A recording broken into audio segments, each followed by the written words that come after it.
Cina dilaporkan mulai memperluas infrastruktur produksi hulu ledak nuklir mereka. Hal ini dilakukan seiring upaya negeri tirai bambu dalam menambah stok senjata strategis serta mengembangkan sistem serangan balasan cepat. Kabar ini pertama kali dilaporkan oleh The Washington Post pada Minggu 28 Desember 2025. Laporan itu mengungkapkan adanya peningkatan aktivitas konstruksi di sejumlah fasilitas pengembangan dan produksi nuklir di China. Temuan itu didapatkan dari citra satelit dan analisis dari Open Nuclear Network serta Verification Research Training and Information Center. Hasil analisis citra satelit menunjukkan China diduga meningkatkan fasilitas produksi inti plutonium untuk hulu ledak nuklir, lokasi pembuatan bahan peledak pemicu detonasi, serta memperluas ruang uji coba.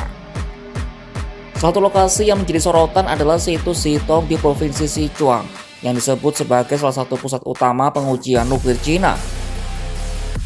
Salah seorang ilmuwan yang memimpin analisis, Reni Babiars, menemukan adanya fasilitas seluas kurang lebih 131.000 meter persegi di lokasi itu yang selesai dibangun dalam setahun terakhir. Tim Babiars memperkirakan fasilitas itu digunakan untuk perakitan, penanganan, dan persiapan komponen hulu ledak nuklir.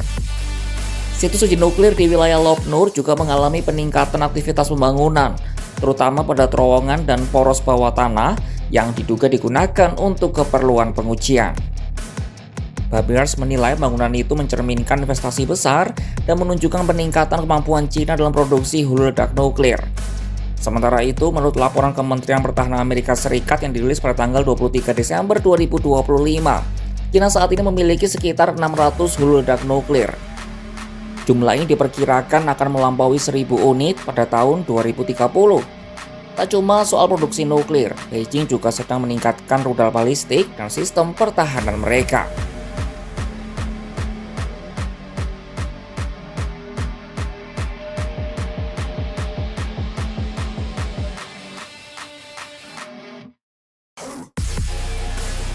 Masih mengutip laporan Pentagon, ada kemungkinan China telah menyiapkan lebih dari 100 rudal balistik antar benua. Senjata rudal berbahan bakar padat itu ditempatkan di ladang Silo, dekat perbatasan antara China dengan Mongolia. Pentagon sebelumnya telah melaporkan keberadaan ladang-ladang itu, tetapi tidak menyebutkan jumlah rudal yang dimuat. Pentagon juga menuding China tidak memiliki keinginan untuk melakukan pembicaraan terkait pengendalian senjata. Menanggapi laporan Pentagon, Beijing segera membantah tudingan-tudingan tersebut. Mereka menegaskan laporan Pentagon adalah upaya untuk mencemarkan nama baik China dan sengaja menyesatkan komunitas internasional. Selain nuklir dan rudal balistik, laporan Pentagon juga mengungkap kemajuan China dalam mengembangkan infrastruktur sistem serangan balasan cepat. Sistem disebut mirip dengan sistem Launch on Warning milik Washington. Jadi sistem dirancang untuk mendeteksi peluncuran rudal musuh dan memungkinkan peluncuran serangan balasan sebelum proyektil mencapai target. Pentagon mencatat China telah menambah jumlah satelit peringatan dini dan radar berbasis darat sejak 2024 untuk mendukung pengembangan sistem tersebut.